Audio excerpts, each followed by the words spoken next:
Welcome, everybody. Thank you for joining us. We've had fantastic registration for this series, and we're happy to see so many people logging on. Looks like we've got almost 125 people in our room so far. So I'm sure we'll have a few more people joining us as we go through the introductions. For those of you who don't know me, my name is Haley Ross, and I work for the Columbia Mountains Institute, or CMI for short, and we're one of the host organizations for this webinar that you're joining today. And I'm joined here by Juliette Craig and Kendall Benesh from the Kootenay Conservation Program, or KCP for short. And our exciting news is that both CMI and KCP run these great webinar series. And this year we decided to pair up. So what you're joining is the 7th season of CMI's CRED Talks, or the Columbia Region Ecological Discussions, and KCP's Winter Webinar Series, together, all as one. And I'm very excited about that. My next slide here. So what can we expect? This season of webinars will explode. This is the nervousness coming through. I'll start over again. This season of webinars will explore the theme of foundations of resilience, understanding departures from historical ecosystems and adapting for resilient futures. We'll be welcoming 7 speakers who will draw on patterns from the past, challenges in the present, and scenarios for the future to explore adapting ecosystems for resilience in the Columbia Basin. Today, we're going to hear from Dr. Gregory Greene, who I'll introduce in more detail in just a moment. This year's CRED Talks and Winter Webinar Series is financially supported by the Columbia Basin Trust. Many thanks to the Trust for helping us to get this series up and off the ground.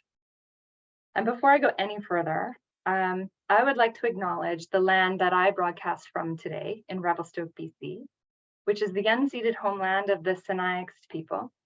The Shakwapan people have also stewarded this land for millennia, and the Tanaka call this valley the land of the Chickadee in their creation story. The Okanagan Nation Alliance also express very strong connections to this place. And what I would like to do now is invite you to share your own acknowledgement, if you feel comfortable, via the chat. So you could open up your chat feature, which you'll find at the bottom hand of your screen if you hover your mouse there, and you could share which territory it is that you're zooming in from today, along with your name and your affiliation.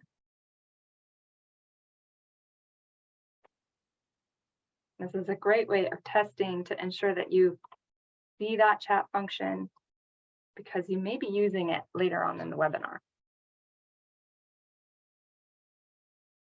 As soon as I see things popping up on my screen here, I'll move on. Great. Okay. Hi, Joe. Okay, so as those acknowledgements flow in, what I would like to do is just take the opportunity to tell you a little bit about CMI, one of your host organizations for this webinar. CMI is a nonprofit society, and we're an association of people working in the various fields of ecology. Our home range is southern British Columbia, Canada, but our membership extends across BC into Alberta, the Yukon, and the Northwest Territories. One of the main things that we do is provide professional development opportunities in the form of conferences, courses, and webinars that address everything from skill-based research techniques to land management conundrums. Our website, of course, is one of the best places to learn more about what we do. And on that website, you'll find great resources such as proceedings documents from all of our major events. You can find those at www.cmiae.org. At this stage, what I'd like to do is just pass it on over to KCP with Juliette Craig from, oh, I already said. And like I said, I'm just really thrilled to be working with these folks. So over to you, Juliette. Thanks, Haley. My name is Juliette Craig, and Kendall Benesh and I are joining from the Kootenay Conservation Program, or KCP. And KCP's work occurs in the unceded traditional territories of the Chinaaga, Secwepemc, Sinixt, and Silks Okanagan peoples who have stewarded this land for many generations. We are a broad partnership of 85 land and water conservation and stewardship groups, Indigenous nations, government agencies, resource industries, and agricultural producers working throughout the East and West Kootenays. And our mandate is to coordinate and facilitate conservation efforts on private land and to generate the support and resources needed to maintain this effort including building technical knowledge in webinars like this. And we're very excited to be hosting this webinar series with CMI and would like to give an additional thanks to our program sponsors, without whom we would not be able to support this type of work. Just wait for that slide to progress. Thanks, Juliet. Now, just a couple of housekeeping details. This webinar is being recorded and will be posted to the event webpage within a week. And we ask that you remain muted and feel free to turn off your camera during the presentation. Please note that we'll be using the chat function for our Q&A, and you're welcome to add your questions to the chat at any time, but we won't be addressing questions until the end of the talk. Over to you, Haley. Great, thanks very much. I think maybe we've fast forwarded to Greg's screen there for a moment, but we're back, so we'll get there in just a moment. I know this is why we're all here. I'd like to introduce the person that you're here to listen to today. So Dr. Gregory Greene, who is going to present How the Past Haunts the Future, Colonization and the Loss of Dry Forest Resilience in the Southern Rocky Mountain Trench of British Columbia. I have a brief little bio I'd like to read. Greg is a dendrologist, fire ecologist, and GIS developer. He uses tree rings, computer programming, and fire behavior modeling to understand the interactions of forests and fires. His doctoral research reconstructed historical forest structures and fires to understand how forest and fire regimes have changed through time. His postdoctoral research assesses the efficacy of fuel treatments in community forests throughout British Columbia. Greg also works with Indigenous communities to help develop cultural burn monitoring programs. We're very fortunate to have Greg here with us today. Thanks very much. I'll pass it to you.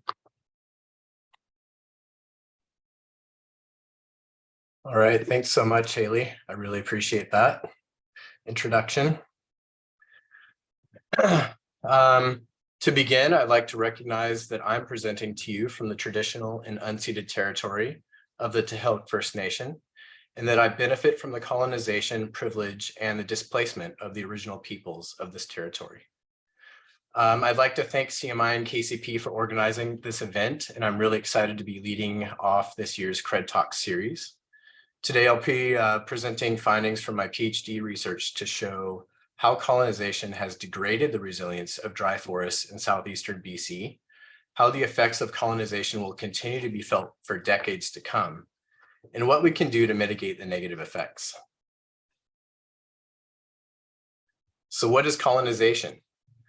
The Oxford Dictionary provides us with these three definitions: the action or process of settling among and establishing control over the indigenous people of an area. The action of appropriating a place or domain for one's own use, and the action by a plant or animal of establishing itself in an area.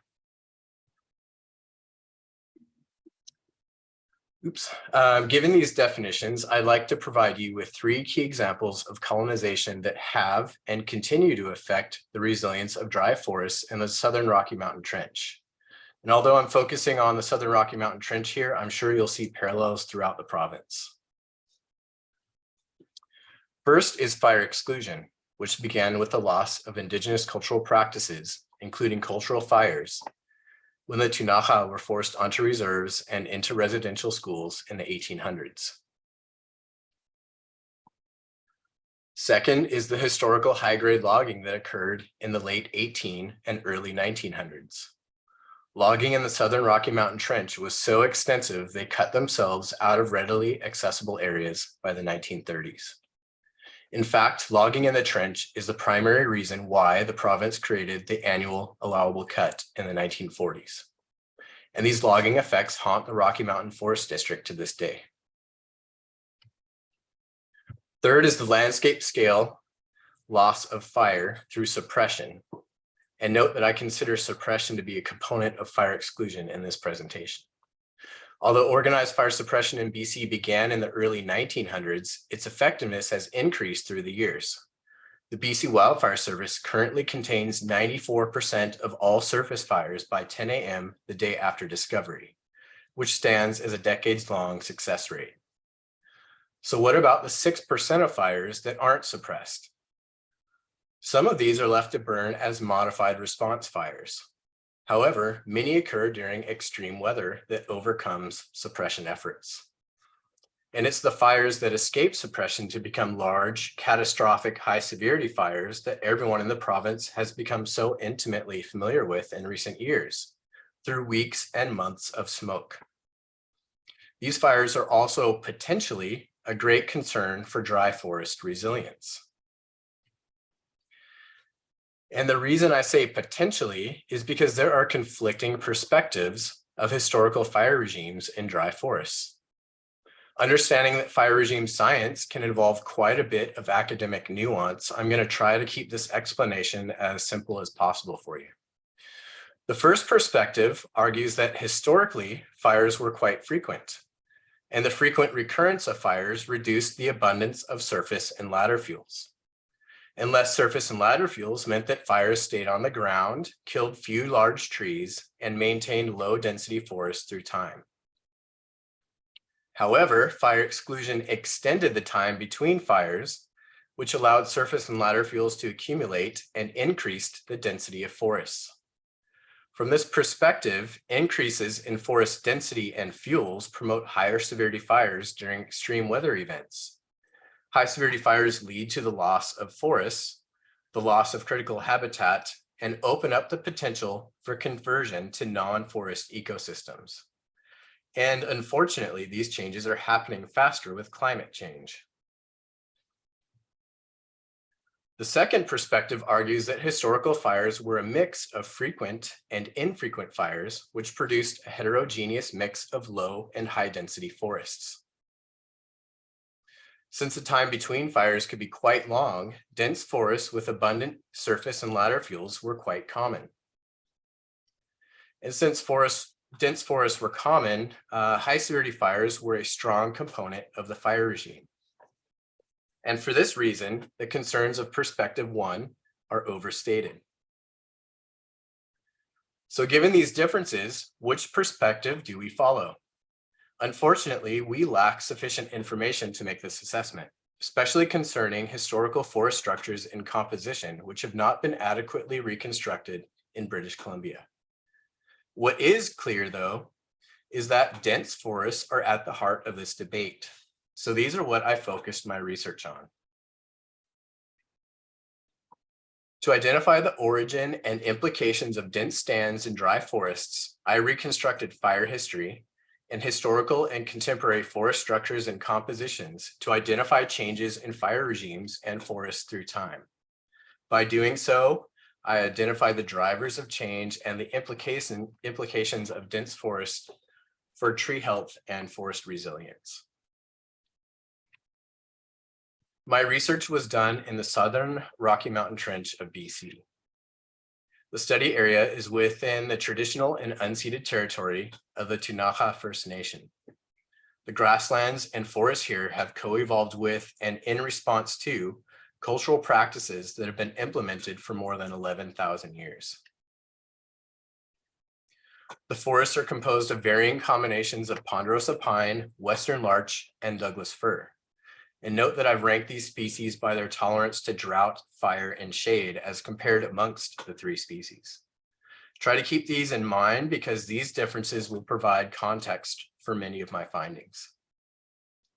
My evidence came primarily from tree ring samples that were collected from over 2,000 trees. On the right, you can see the locations of my 20 research plots, which were randomly placed in dense, dry forests throughout the valley bottom of the trench. Candidate forests had to contain over 400 trees per hectare with no recent harvesting or tree planting. Each plot was fixed at an area of 1 hectare and were either circular or rectangular to accommodate different stand shapes. Within these plots, I documented the general stand structure, including live and dead trees, using 3 inventory plots that were placed at plot center and the northern and southernmost boundaries of the plot. Trees greater than 7.5 centimeters diameter were sampled with variable radius plots, and smaller trees in regeneration were sampled in fixed area plots. To reconstruct fire history, I documented all fire-scarred trees in the 1 hectare plots, including snags, logs, and stumps, and extracted 10 to 17 samples per plot. To reconstruct harvest history, I identified all stumps in 1/2 hectare plots and sampled between 2 and 12 stumps per plot. More stump samples were taken when multiple decay classes were identified amongst the stumps with a hope of capturing multiple potential harvest dates in each plot. To reconstruct canopy structure, I extracted samples from all live and dead canopy dominant trees in the 1 hectare plots. Subplots were placed around the largest live canopy dominant tree of each species to sample subdominant trees. A total of 32 subplots were established and were either 7.98 or 11.28 meters in radius, depending on the tree density. All trees and subplots were documented and samples were taken from up to 10 of the nearest live and dead trees per diameter class. In each 1 hectare plot, I also documented live and dead trees that appeared to be legacies of historical stands, but were otherwise not sampled. These included large diameter trees outside of subplots that were non-dominant, had broken tops, or were logs. So now on to results, and I'll start with the fire regime reconstructions. In this fire history chart, each horizontal line is a different plot, and each vertical tick is a recorded fire. The boxes with ticks at the bottom are composited fire records for all plots in the study area. All scars includes every tree with a scar, and the 2 boxes below only include years when at least 2 trees in the study area had scars, or at least 2 trees in each plot had scars. 623 fire events were recorded over an 850-year period. Tree ring approaches identified only 2 high severity fires, which generated the 2 youngest stands. During the periods when each plot had at least 3 scarred trees, mean fire return intervals averaged 11.6 years for all scarred trees and 14 and 18 years when at least 2 trees were scarred in the study area and in each plot. And in case you're wondering, I provided multiple versions of fire return intervals here because intervals are reported multiple ways in the literature, so this allows for direct comparison of my results to those of other studies. But regardless of the interval approach used, all are within the ranges described for frequent lower severity fire regimes using contemporary classifications. This evidence, combined with the rare occurrence of high severity fires, the long-lived trees and long fire records, and the influences of Tunaha fire stewardship conveyed through oral histories and ethnographies, and exemplified by a ponderosa pine tree with 52 scars, corroborate my conclusion that the historical fire regime was frequent and lower severity. So has the fire regime changed? Well, fires haven't occurred here for the last 48 to 140 years, creating a deficit of 8.6 fires across forests. Moreover, current fire-free periods exceed the longest historical fire return intervals in all plots, implying that these forests are now under a new fire regime. So the simple answer is yes. And these changes are the direct consequence of fire exclusion, which began with the forced relocation of the Tunaha onto reserves and the loss of cultural practices in the 1800s, and culminated with highly effective fire suppression throughout the 20th and 21st centuries. Get a drink of water here.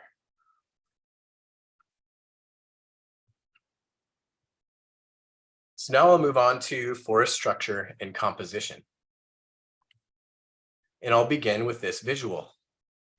These images represent the average configurations of historical and contemporary forests. Did they change? I think the answer here is pretty obvious. Historical forests were low density and open canopied, containing between 70 to 360 trees per hectare and 6 to 31 meters squared of basal area. Nearly half of these trees were large diameter ponderosa pine and western larch, which collectively occupied 61% of stand basal area throughout the study area. As I mentioned earlier, unchecked logging between 1890 to 1930 was devastating to these forests. This logging removed over 66% of all trees, including 91% of trees over 30 centimeters in diameter and 88% of stand basal areas. The preference for Western larch and ponderosa pine altered the future trajectories of these forests towards dominance by Douglas fir.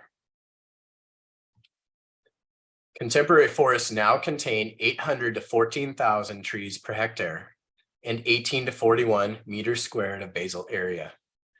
These changes represent a 1,400% increase in density and 140% increase in basal area. And Douglas fir now dominates stand densities and basal area. And these changes were driven by the combined effects of fire, fire exclusion, high-grade logging, and climate. And that leads me to this next component where I'll show how fires, fire exclusion, logging, and climate interacted to create these dense forests. I'm going to begin with the immediate effect of harvesting on stand age structures. In this image, we're seeing the disturbance history and establishment of trees through time for plot PPX02. Fire years are red triangles and harvest years are blue X's. Black and gray triangles indicate the years that canopy and subcanopy cohorts established. In case the term cohort is new to you, it basically means a pulse of trees that established in a short period of time. And in my case, it was when at least 20% of trees established within a 15-year period. In the background of the image, you'll see the cumulative establishment of canopy trees shown in black, and for subcanopy trees shown in gray. Overlaid on top of this in yellow and blue are reconstructed years when samples from dead legacy trees had tree rings present. Blue represents harvested trees, while yellow represents other dead trees. And I'd like to point out here that had I not reconstructed fire histories and included legacy trees in stand age reconstructions, I would have assumed that these stands were products of past high and mixed severity fires. But the overall point of this figure is that historical harvesting shaped the age structures of contemporary forests by removing the oldest trees. And this harvesting was clearly high grading. So here we see the most recent 200 years of reconstructed age structures and disturbances for the same plot. The contemporary forest is obviously dense because of the thousands of trees that established in the most recent cohorts. To understand how these cohorts were created, I separated cohort establishment into three categories. First, I examined the factors that set the stage for each of these cohorts to establish. All recent cohorts were initiated by moderate severity fires. However, harvesting predated initiating fires in two plots, so not all initiating fires were independent of human disturbances. Second, I examined the period immediately after cohorts initiated up until the final tree established in each plot to identify the factors that facilitated additional tree recruitment in each cohort. During these facilitation periods, harvesting, fires, and a short period of wetter climate interacted to enhance conditions for tree establishment. I found that more canopy trees established in stands with harvesting than stands with only fires. But the interactions of multiple disturbance types, particularly post-harvest fires, promoted the highest proportion of canopy tree recruitment. So I just mentioned climate, but haven't discussed it yet. So here I'll show you how climate interacted with harvesting and fires to amplify tree establishment. In panel A, we see the fire history chart I showed you earlier. What's new here is the black triangles, which represent initiation dates of the most recent cohorts. In panel B, we see the percentage of tree establishment across the study area since the 1100s. And in panel C, we see a tree ring reconstruction of the Palmer Drought Severity Index. The vertical blue line highlights a 15-year period of wetter climate that happened to coincide with the facilitation periods of 40% of plots. During this 15-year period, climate interacted with harvesting and fires to promote the establishment of 44% of trees in the study area. And finally, I examined the period after the last tree established in each plot. During this period, cohorts persisted through time because of fire exclusion, which removed fires that would have killed some trees, but also created opportunities for new trees to establish. As a result, the stand we see here is now in the stem exclusion stage of development, indicating that all available growing space is occupied and no trees are establishing in the understory. And these same trends occurred in all sampled forests, as I'll show you now. What we see here is a log-log relationship of density versus quadratic mean diameter through time for each stand in the study area. Quadratic mean diameter is simply a central tendency of tree diameter in a stand. And each line here represents a different stand. The bottom of each line represents stand conditions in the year that the last tree established. The top of the line represents conditions in 2013. All the points in between represent the annual changes through time. So what you're seeing is that each stand moves straight up at first, then most change direction toward the left. When stands are in the stem exclusion stage of development, you'll notice that for each year of growth, quadratic mean diameter increases while density remains constant. And this is the straight segment of each line, which indicates that no new trees are recruiting, but established trees are still able to grow. However, once all available resources have been tapped, self-thinning occurs as dominant trees outcompete less dominant trees for resources. This is apparent in the graph when the lines begin to tilt to the left, indicating density is decreasing, but the remaining trees are getting larger. And you'll notice that the slope of each line matches the standard rate of self-thinning, which is defined as minus 1.5. So not only are these stands in the stem exclusion stage of development, but 85% of them have actually reached the maximum carrying capacity of each site. So what are the implications of dense forests for tree health? In this figure, 3 indicators of stress are arranged vertically and separated by trees in different canopy positions.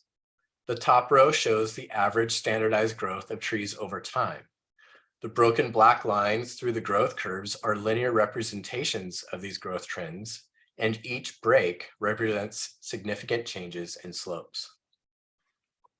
The gray horizontal lines are the long-term average growth rates standardized to a value of 1. So here's what we're observing. The growth rates of trees in all canopy height classes have declined. The annual occurrence of missing annual growth rings has increased, and the annual rates of mortality have increased. The suppressed and intermediate classes are clearly the most stressed, which agrees with our understanding of tree competition and density-dependent mortality, where larger trees outcompete smaller trees for light and resources, and smaller trees die as a result. However, the stress in canopy dominant trees is greater than that of codominants, which is counterintuitive. Canopy dominant growth decreased below the long-term averages sooner and dropped lower than that of codominants. Many more canopy dominant trees were missing rings through time, and there's more consistent mortality among canopy dominants.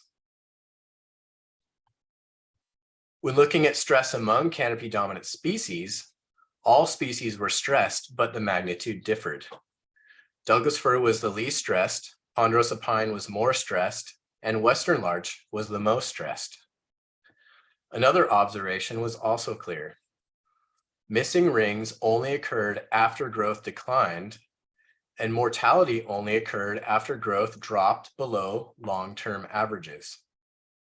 This suggests that canopy dominant stress occurs in a sequence, starting with declining growth, followed by missing rings, and ending in tree death. Because of this relationship, missing rings and tree death are tied to growth rates. So what caused the growth declines and increases? Trends in climate collectively suggest higher temperatures and declining moisture availability throughout the study area. And although the change in minimum temperature occurred just before growth increased in all species, increasing growth is at odds with these climate trends. So rather than being driven by climate, these growth trends were driven by suppressed trees.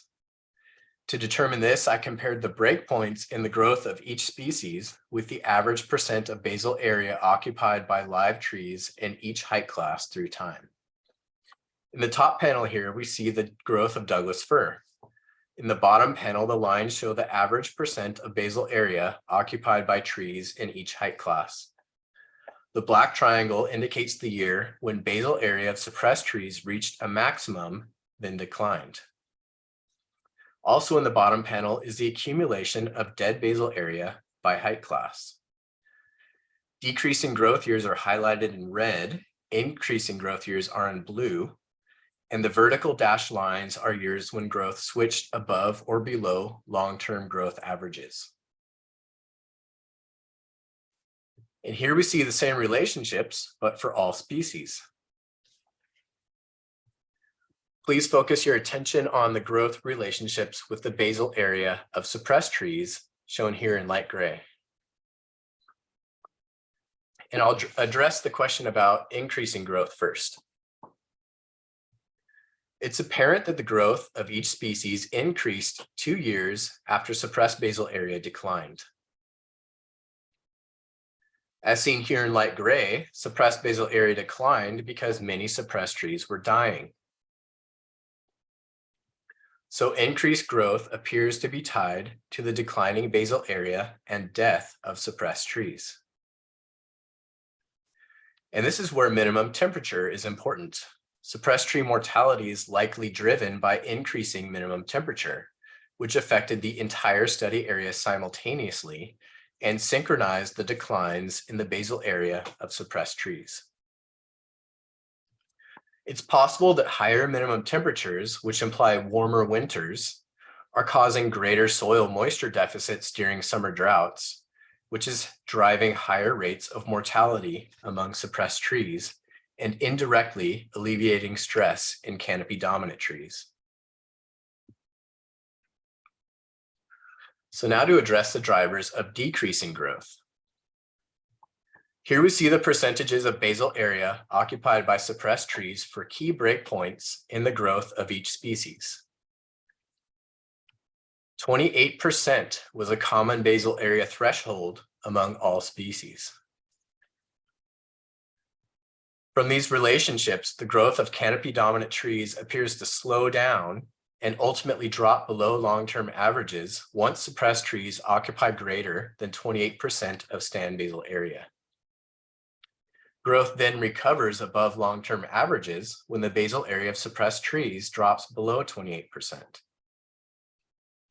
In stands with western larch that you see on the right there, the basal area of suppressed trees still exceeds 28% and may explain why western larch growth remains below the long-term average.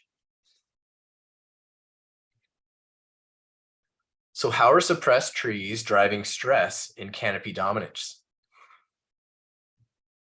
Their short heights prevent the suppressed trees from competing with canopy dominance for sunlight, especially in these dense stands. But suppressed trees collectively can compete with canopy dominant trees for soil water, and here's how. Tree rooting depth and size increase with the size of the tree. This means canopy dominants can access deeper soil water, whereas suppressed trees depend on limited amounts of water that penetrate the surface. But in times of drought, trees can move water through their roots from deeper soils to shallower soils to prevent the death of fine roots as soils dry. This hydraulic redistribution is stronger in larger and older trees, particularly among Douglas fir. And through this mechanism, it's possible that canopy dominants are supplying suppressed trees with water during times of drought. And because the canopy dominants require more water than suppressed trees, they're doing this at their own expense. While codominant and intermediate trees have better access to soil water than suppressed trees, it's not as good as that of canopy dominance, so they also benefit from the hydraulic redistribution of canopy dominance. Root grafting is another mechanism where small trees can benefit from larger trees. Through the presence of living stumps, I observed an average of 10% of Douglas fir trees in stands were root grafted. These grafts allow canopy dominance to directly share water, carbon, and nutrients with suppressed trees.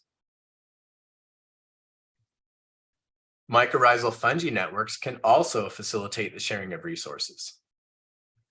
Below ground, Douglas fir, ponderosa pine, and western larch all form symbiotic relationships with mycorrhizal fungi that transport water, carbon, and nutrients among trees. And as Suzanne Simard has pointed out, larger mother trees respond to stress in smaller trees by sharing resources through these networks. So it's possible that the sharing of water through root grafts or mycorrhizal networks is negatively affecting canopy dominance in these dense stands. Additional below ground research is needed to investigate these three mechanisms further, but regardless of which are at play, there are limits to the ability of trees to share water in environments where water is already a limiting factor. And when there are more trees in stands than there are available resources, all trees will be stressed, as we have observed here. So what are the overall implications of these dense forests for dry forest resilience? Let's start with the direct effects of historical logging. In this figure, I've divided forests into three groups according to species composition, but I'll be discussing averages that were taken across all stands. As shown earlier, western larch and ponderosa pine historically comprised an average of 46% of densities and 61% of basal areas. By the 1930s, logging removed 2/3 of stand densities throughout the study area, but clearly favored the largest western larch and ponderosa pine trees, as 94% and 89% of their basal areas were removed. Western larch and ponderosa pine now only account for 19% of densities and 24% of basal areas.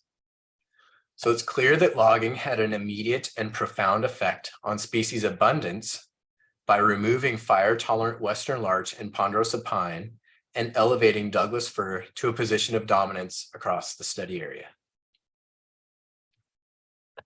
Next, let's see how each species is coping in these dense stands. This is the average density of snags per hectare for 3 snapshots in time. As we can see, more trees die as stand density increases through time. This is a clear reflection of the density-dependent mortality trend that I mentioned earlier, which is known to affect smaller trees and dense stands. Here we see the average percent of each species that is currently dead. Percentages are given for trees across 4 diameter classes, with the largest on the top and the smallest on the bottom. It's clear that the smallest trees are dying in large proportions, confirming the effects of density-dependent mortality. But notice the differences among the species. Western larch is clearly struggling here. Nearly all the saplings are dead, over 1/3 of the poles are dead, and a substantial portion of the dominants are dead. Ponderosa pine is faring better, but over half of those saplings are dead as well. So these stands are clearly favoring the long-term persistence of Douglas fir. Now let's look at regeneration trends. Here we see the average densities of regeneration per hectare for historical stands on the left and contemporary stands on the right.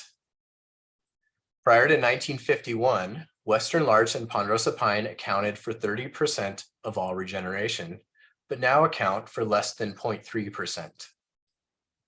I observed no western larch regeneration in these dense stands. If these trends continue, western larch and ponderosa pine are likely to be extirpated from these forests in the future. So now let's consider future climate as predicted by Climate BC. On the left, we see the configuration of BEC zones in 2013, which is the year I started this project. On the right, we see how the BEC zones are projected to change in response to climate in the 2050s.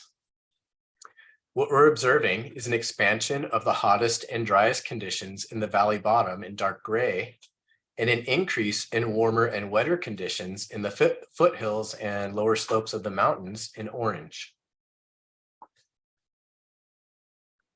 So what does all of this mean?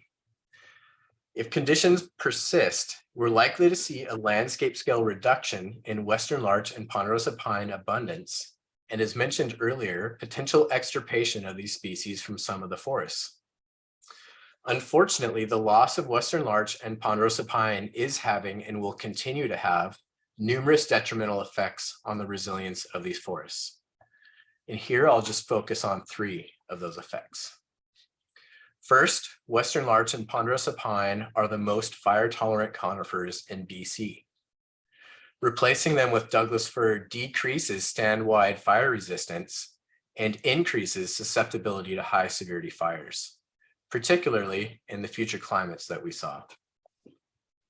Second, given the lack of regeneration, the density-driven stress amongst the trees, and the scale at which forests in these conditions exist, if these forests are destroyed by high severity fires, they're unlikely to recover back to a forest.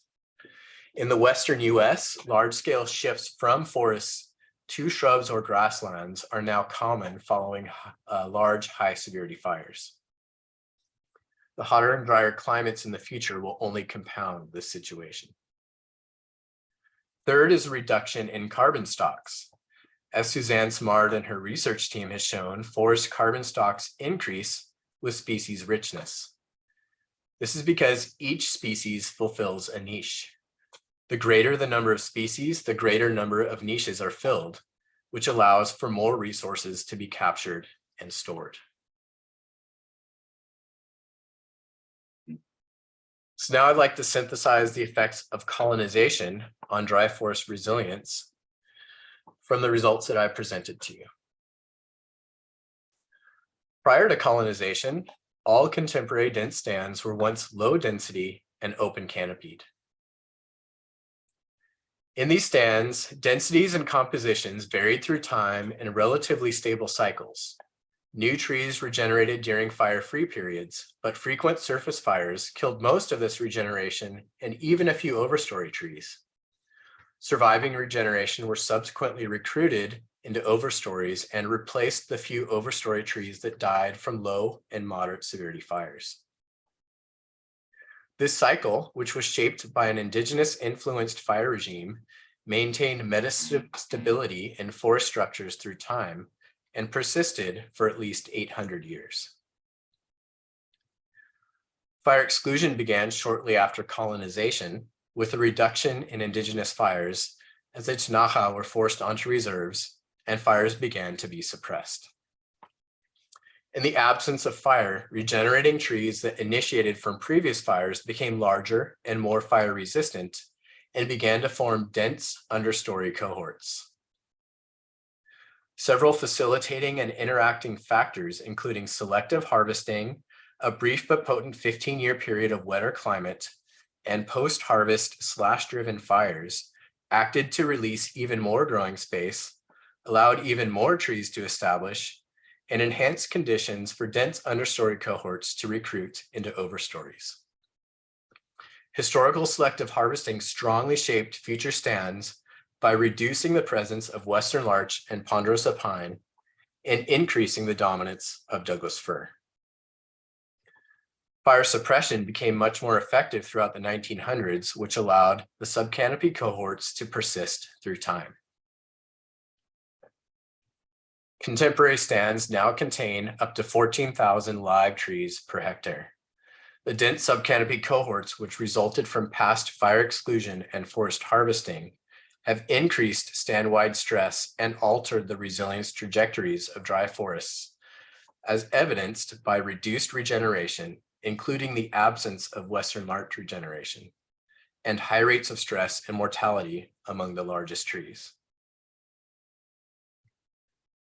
So what can forest managers do to help mitigate these effects.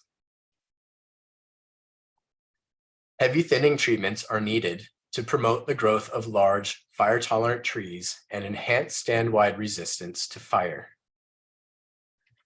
Based on my results, restoration treatments should prioritize stands containing western larch, since this species is under the greatest stress. Given the absence of western larch regeneration, treatment should aim to enhance conditions for new western larch to establish. Treatment should also prioritize stands with greater than 28% of basal area comprised of suppressed trees. Large trees are under tremendous stress and are more likely to die if these stands are left untreated. The historical stand reconstructions from this study can be used as a guide to determine which structural and compositional attributes of contemporary stands can be retained and which need to be altered. In general, thinning should focus on removing the dense subcanopy trees that are driving stand-wide stress and retaining the large fire-tolerant trees to enhance the fire resistance of contemporary stands. Once dense forests are thinned, prescribed fires are needed to reintroduce fire as a key disturbance process and maintain metastability in forest structures through time. The range of variability in the frequency and severity of the historical fire regime that I reconstructed can guide prescribed fire treatments. Given that these ecosystems evolved in response to indigenous cultural influences, treatments must be consulted by and done in collaboration with indigenous people to include their influences in prescribed fire regimes. Thanks. That concludes my presentation, and I'm happy to take any questions you may have.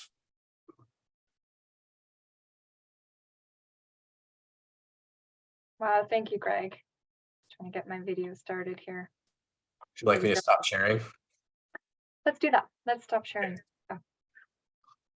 Thanks very much. Hi, everybody. We see lots of little boxes now.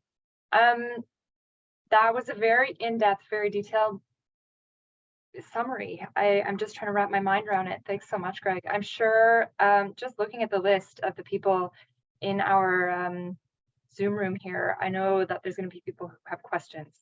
So I just want to direct folks to place your question in the chat. What we'll do is I'll relay them to Greg and we'll do our best to get through them. As you are thinking about your question, oh, we've got one. I was going to add one of my own, but I'm going to jump into Mandy's question here and we'll go from there. Okay. So Mandy asks, are you mentioning emphasizing regeneration of Western larch? Can you remind me where larch fit within the drought tolerant, with the drought tolerance of each species? I think that is. Are larch very drought tolerant?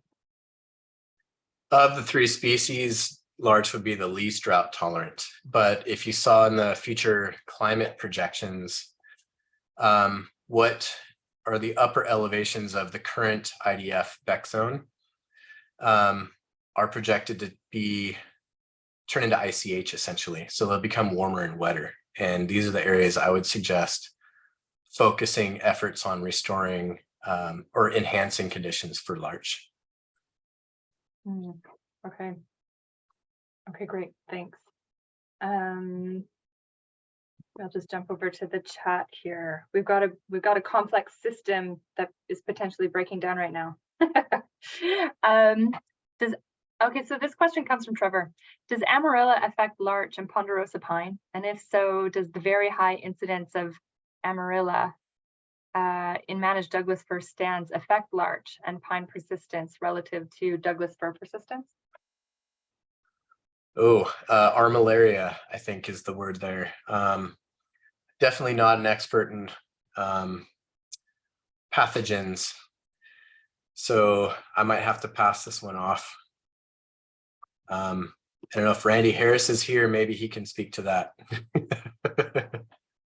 Randy was here and not, and here and not. I wonder if he was experiencing some connection issues, perhaps.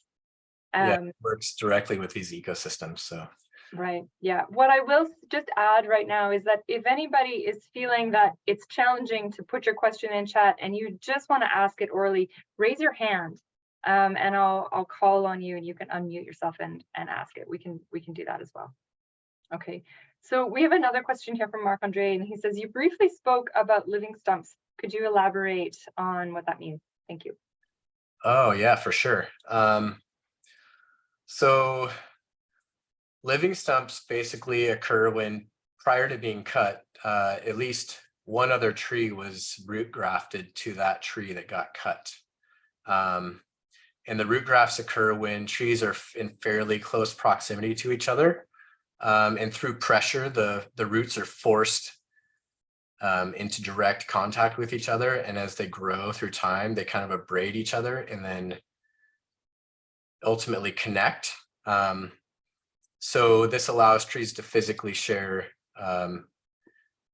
water and other nutrients with each other. And what happens when one of the trees gets cut is, because those roots are still grafted together, the stump is still getting nutrients from the remaining live tree. So that tree treats the stump as an injury and tries to heal it over. Okay, I see. Wow. Okay, thanks. So our next question comes from Jessica, and she says, how did you get your historical stand basal area and density values? Is there a publicly available database for this?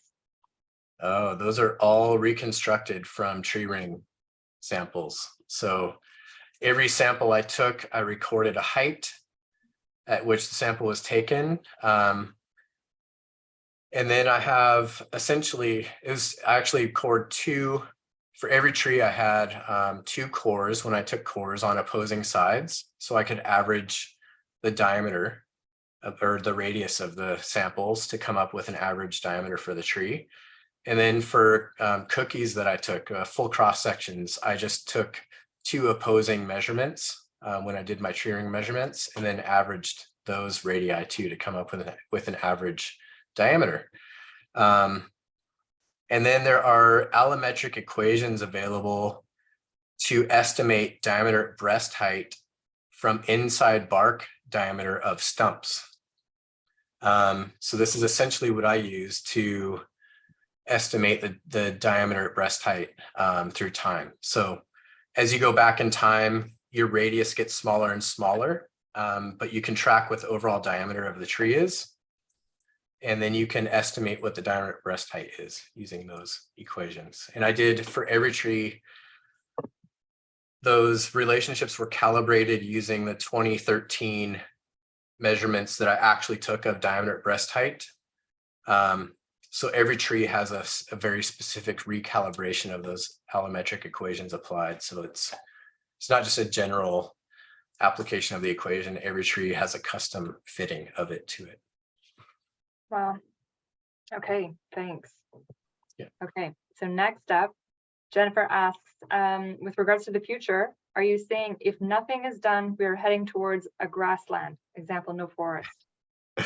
I would say if conditions persist and everything burns, probably.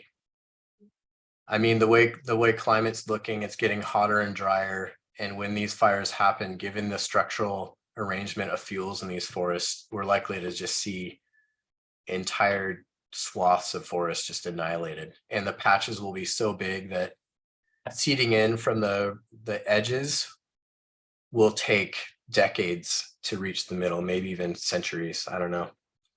Growth rates out there aren't very high, and the drier it gets, the slower the trees will grow. So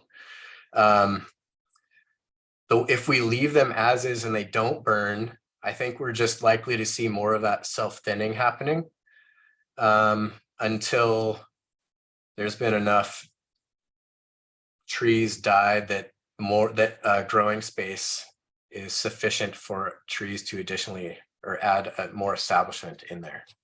I don't know how to explain that more concisely. I understood. Yeah. Okay, thanks. On that high note, we'll move on to the next question.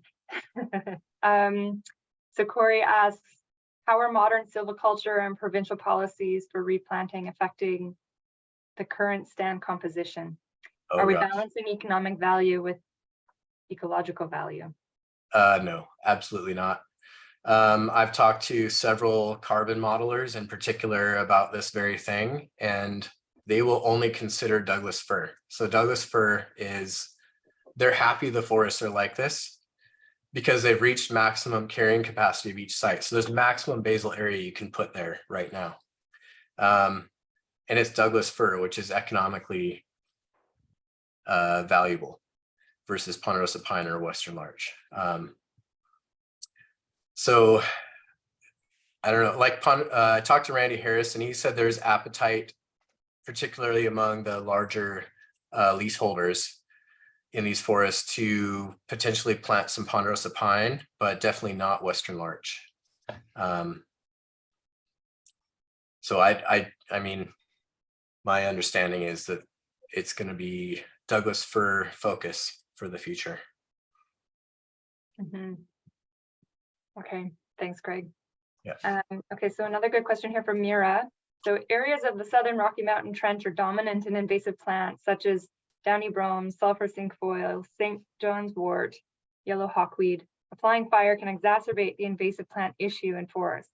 In your recommendations, are impacts to the orb and shrub plant community and invasive plants being considered? Yes, that is a good one. I don't know, maybe I can flip the question here a bit. So we're currently losing open forests or grasslands at a rate of 1% per year in the trench, and open and moderately closed forests at a rate of 3% per year. So you're likely to see an entire absence of grasslands in the near future unless we start opening up these stands. Burning then does open up the opportunity for some of these invasives to establish. I think we're almost at a point now where you're unlikely to avoid having invasives in the future. And the risks of not having fire are greater than the risks of leaving things as they are. So I mean, I think what I'm saying here is that we need to have a compromise and a tolerance for some percentage of invasives in the landscape, and hope that once we establish fire regimes, that the native plants will end up benefiting from those fire regimes that they were historically adapted to, and outcompeting these invasives they're really kind of taking advantage of these sick ecosystems at this point. Yeah. Okay, great. Thanks for answering that. So next we're moving on to Garth's question. He says mortality of Doug fir is almost as high as larch and yellow pine. How come Doug fir became so dominant in the current forest? Did climate drive this? Okay, mortality of Douglas fir. Greg, maybe I can say historic mortality. The historic mortalities that you showed in some of your slides were almost as high for Douglas fir. And yet we ended up with this very strong Doug fir component 50, 80 years later. Is there a reason why? Because you can't, Douglas fir was also reduced a lot by the looks of your data, is what I'm saying, during the historical period of high grade logging and lack of fires. Does that make sense? Yeah. I think, so what you're saying is harvesting removed almost as much of the basal area of Douglas fir. There was more Douglas fir in the past, but almost removed as much basal area. I think what's missing in that reconstruction was all the regeneration that was down in the understory that wasn't in those numbers. Most of that was Douglas fir. And that's what's come up. And had fires continued happening, a lot of that Douglas fir would have been thinned out. So with larch and ponderosa pine being more fire tolerant, especially when they're younger, because they have thicker bark than Douglas fir, you would have seen a lot of that young Douglas fir getting thinned out by subsequent fires. So without the fires, we now see them still reaching a level of dominance that hasn't existed in the past. I don't know. Does that answer your question? Absolutely. Thank you. I was looking for a mechanism and it was Yeah. there. Couldn't see it in your slides. Yeah. Great, thanks. And Garth, thanks for unmuting and clarifying. That was helpful. Okay, we have another question here from Michael. What about areas already harvested? Trees are often planted largely as monocultures with future harvest in mind and rarely left beyond 80 years.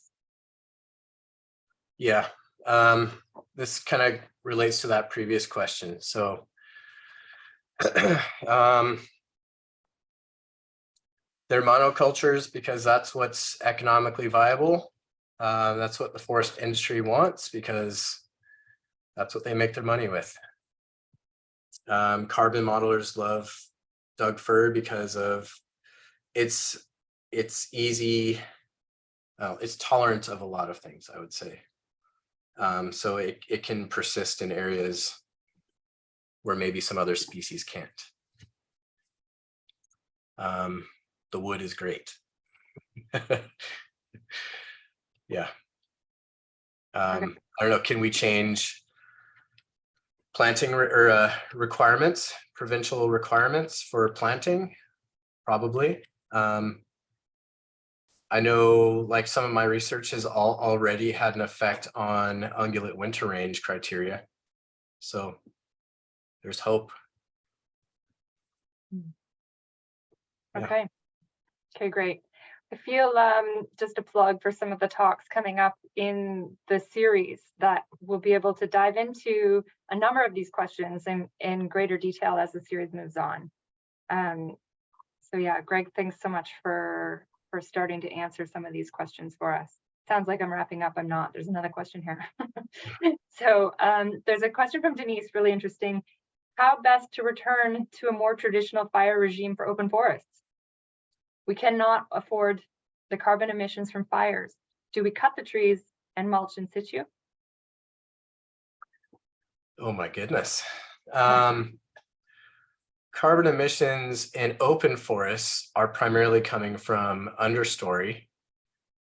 Some of those gases, as I understand, are permanently released and can't be recuperated when the plants regrow. So understory plants in these open forests are adapted to these frequent low severity surface fires. So when they do occur, the plants can recover. So a lot of that carbon is essentially at a neutral status before and after a fire.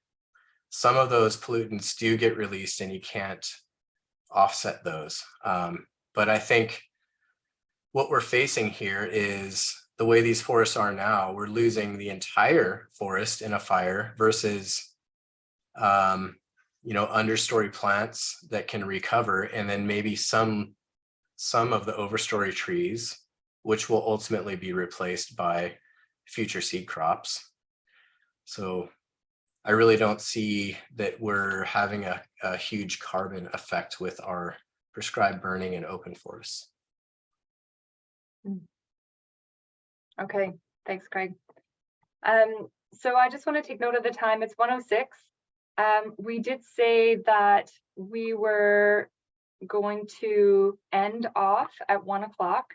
But if there are any last questions, we could potentially take them right now. What's this one? There's also lobbying work to be done. Okay, there's a comment in the chat, not a question there. So I think I had a couple questions of my own, but I'm going to hold them for the sake of staying on time.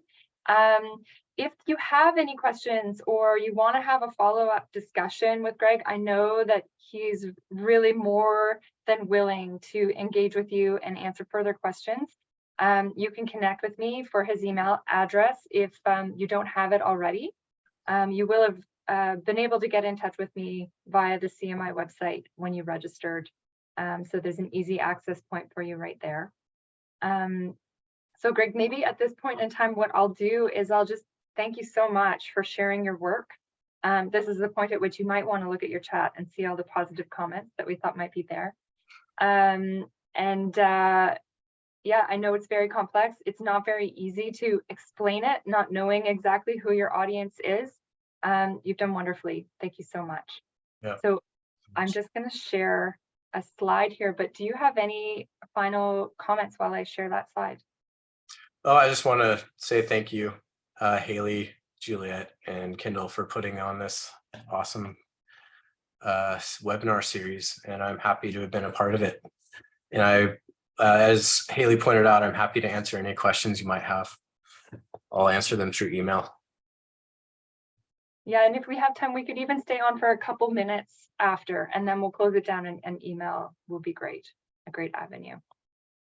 Okay, so at this point in time, I'd like to wrap up by thanking our partners and our sponsors on this event. So gratitude to the Columbia Basin Trust, gratitude from me to the Kootenay Conservation Program for this partnership, and KCP's core funders that make all of their very important work possible. And of course, we want to encourage you to come to the next talks. There are a number of them in this series that I think are going to be just fantastic. In a couple of weeks from now, we'll be welcoming Eric Higgs and Janine Ramtula.